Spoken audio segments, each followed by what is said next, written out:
Hello और नमस्ते दोस्तों, स्वागत है आपका द सिनेमा कल्ट में। आज आप एक बहुत ही famous kids show the banana split के ऊपर बनी हॉरर मूवी को देखोगे, जिसमें आपको पता चलेगा कि कैसे बच्चों के फेवरेट कैरेक्टर्स खूनी बन गए। तो आज मैं एक्सप्लेन करूंगा 2019 में ही horror comedy film the banana splits movie को। IMDb पे इसे मिले हैं 5.1 आउट ऑफ 10 स्टार्स और मेरी खुद की रेटिंग इस मूवी को है 6 आउट ऑफ 10। सड़े हुए टमाटर पर यह है 63% फ्रेश विथ 50% ऑडियंस स्कोर। सो अब बिना किसी देरी किए रोल द इंट्रो।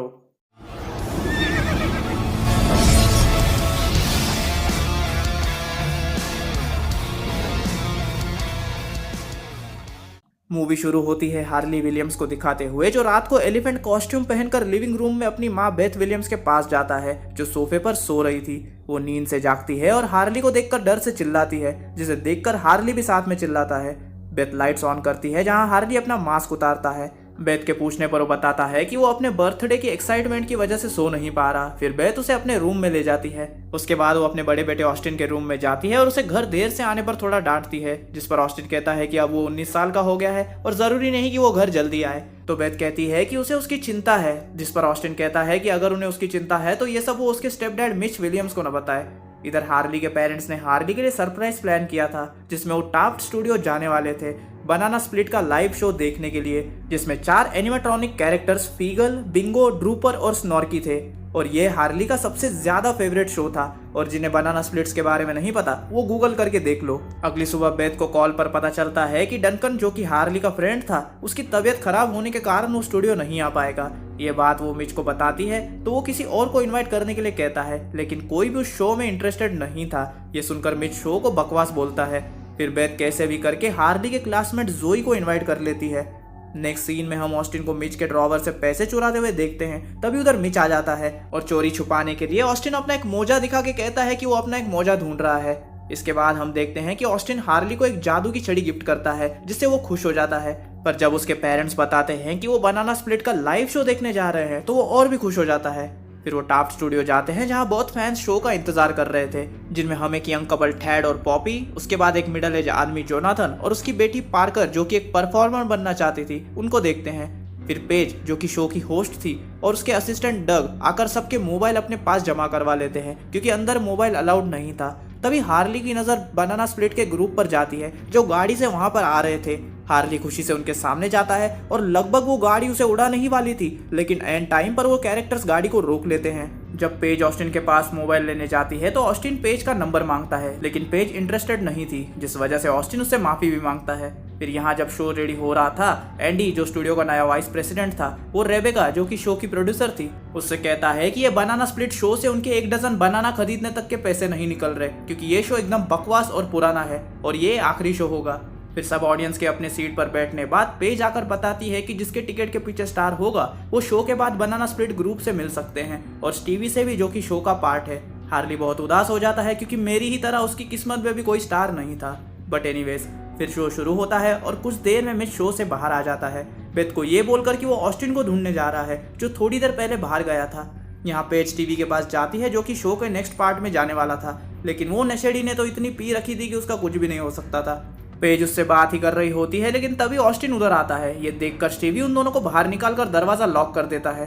फिर ऑस्टिन पेज को बताता है कि हार्ली कैसे बनाना स्प्लिट शो का बहुत बड़ा फैन है, लेकिन उसे वो स्टार वाला टिकट नहीं मिला। तो ऑस्टिन के रिक्वेस्ट करने पर पेज कहती है कि वो उसे उनसे मिलवाने की पूरी कोशिश करेगी। अगले सीन में हम स्टीवी को एंडी की बातें सुनते हुए देखते हैं, जो कह रहा था कि कैसे उसने ये शो कैंसिल करवा दिया है। और कॉल कट होने बाद बिंगो नाम का एक कैरेक्टर आकर उसे किडनैप कर लेता है। स्टीवी शो में जाकर ट्रूपर के कान में कहता है कि ये तुम लोगों का आखिरी शो है। फिर शो खत्म हो जाता है और जिसके पास स्टार वाले टिकट थे उनको छोड़कर बाकी ऑडियंस चले जाती है, और Thad, Poppy, Parker and Jonathan उन लक्की लोगों में से थे जिनके पास वो स्टार था। फिर पेज विलियम फैमिली को बनाना स्प्लिट से मिलाने ले जाती है। यहाँ स्टेज के पीछे पागल स्टीवी उन 4 कैरेक्टर्स को शो कैंसिल हुआ बोल के चिढ़ाता है, जो कि इसकी जिंदगी की सबसे बड़ी गलती थी, क्योंकि जैसे ही स्टीवी वहां से निकलने लगता है, ड्रूपर एक बड़ा सा जायंट लॉलीपॉप उसके गले में जबरदस्ती घुसेड़ कर उसे मार देता है। इसके बाद हम बेथ को देखते हैं, जो ऑस्टिन को जोई और हार्ली का ख्याल रखने का बोलकर मिच को ढूंढने जाती है। जब सब फैंस बनाना स्प्लिट के साथ मिलने में बिजी थे, वहीं दूसरी तरफ जोनाथन अपनी बेटी का परफॉर्मेंस प्रोड्यूसर को दिखाना चाहता था, ताकि वो देखे कि उसकी बेटी कितनी टैलेंटेड है, लेकिन पेज मना कर देती है। तो ये खुद ही प्रोड्यूसर को ढूंढने निकल जाता है। पेज उन्हें रोकने पीछे पीछे जाती है और ये देखकर थैड और पॉपी स्टूडियो के अंदर जाते हैं। और जोई हार्ली बनाना स्प्लिट्स के पास जाते हैं। बाहर बेथ मिच का मोबाइल छीन लेती है और उसे मालूम होता है कि वो ठरकी उसे चीट कर रहा था, क्योंकि इस ठरकी का उसकी ऑफिस असिस्टेंट के साथ अफेयर चल रहा था। तभी उधर ऑस्टिन आकर मिच को एक अच्छा इंसान ना होने के लिए बुरा भला सुनाता है, जिससे मिच को जरा सा भी फर्क नहीं पड़ता और वो बेशर्मों की तरह वहां से चला जाता है। दूसरी तरफ जोनाथन रेबेका के पास जाता है, जहां वो कहती है कि उसे पार्कर के टैलेंट में कोई दिलचस्पी नहीं है। फिर वो उन्हें बताती है कि वैसे भी एंडी के वजह से ये शो कैंसिल हो चुका है, तो वो एंडी से बात करने जाते हैं। यहाँ थैड और पॉपी स्टूडियो में अपना मोबाइल निकालते हैं, मतलब इन्होंने बाहर मोबाइल जमा नहीं किया था। थैड लाइव स्ट्रीम पर पॉपी को प्रपोज करता है, जो वो एक्सेप्ट कर लेती है। तभी उधर फ्लीगल आकर वो मोबाइल छीन लेता है और पॉपी के सामने एक आरी लेकर थैड के 2 टुकड़े कर देता है, जिसे देखकर पॉपी के आंसुओं की नदियां बहना शुरू हो जाती है। दूसरी तरफ फ्लीगल बाहर जाता है, जहां हार्ली और जोई उन्हें स्नॉर्की के पास ले जाने कहते हैं, जिसे वो मान जाता है। यहाँ जोनाथन एंडी के ऑफिस में पहुंचता है, पर उन्हें एंडी तो वहां नहीं मिलता, पर ड्रूपर जरूर मिलता है, जो इनका ही इंतजार कर रहा था। और वो अचानक भयानक जोनाथन का चेहरा जला देता है, जिसे देख उसकी बेटी डरकर भागती है, लेकिन बिंगो आकर उसे वर्कशॉप में लॉक कर देता है। लगता है ये भी इसकी नॉन टैलेंटेड बेटी के टैलेंट से पक गए थे।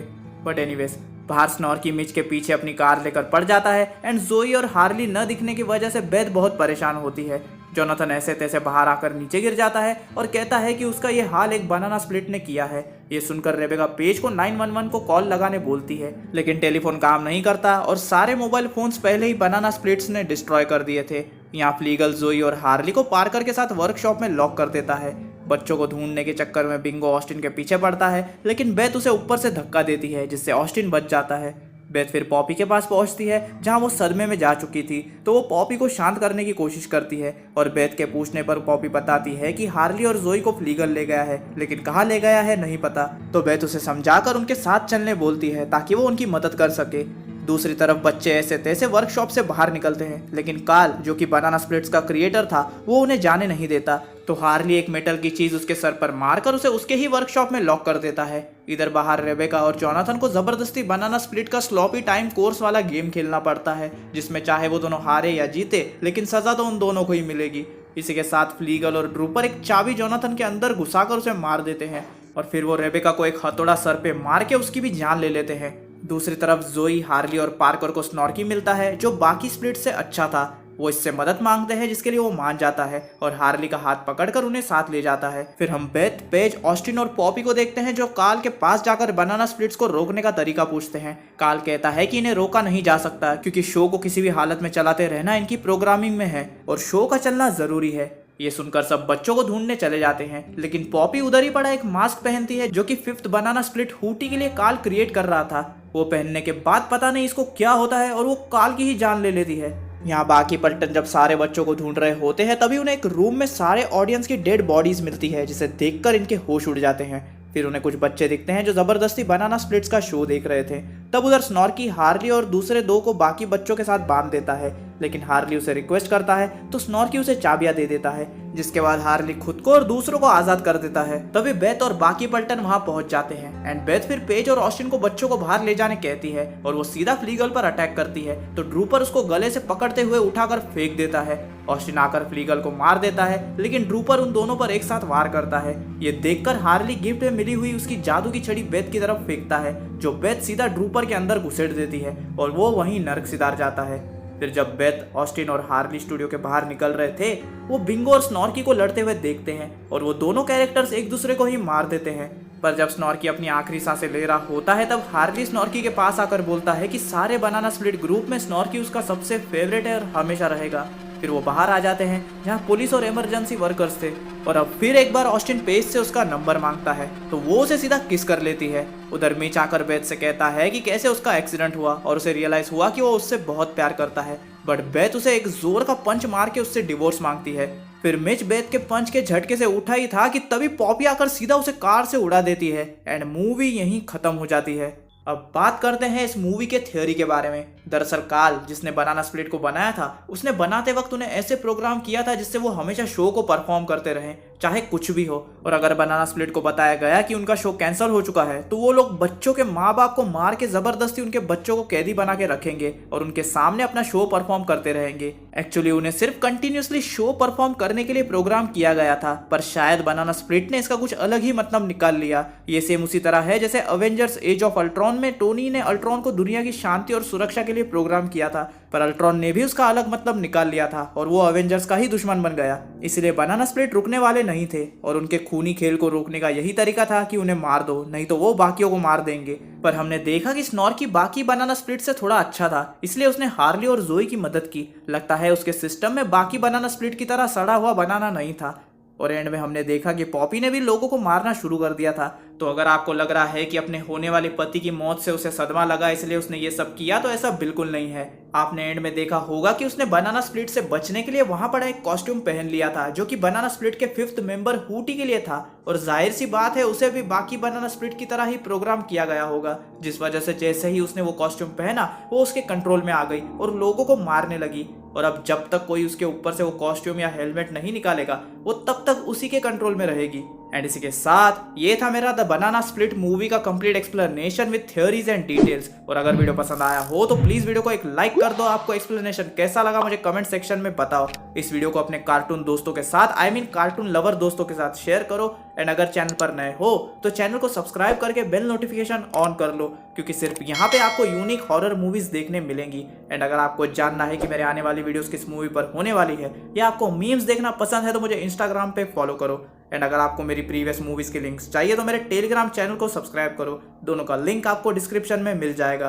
अब इसी के साथ मिलता हूँ मैं आपसे अगले वीडियो में, और तब तक के लिए स्टे विद द कल्ट।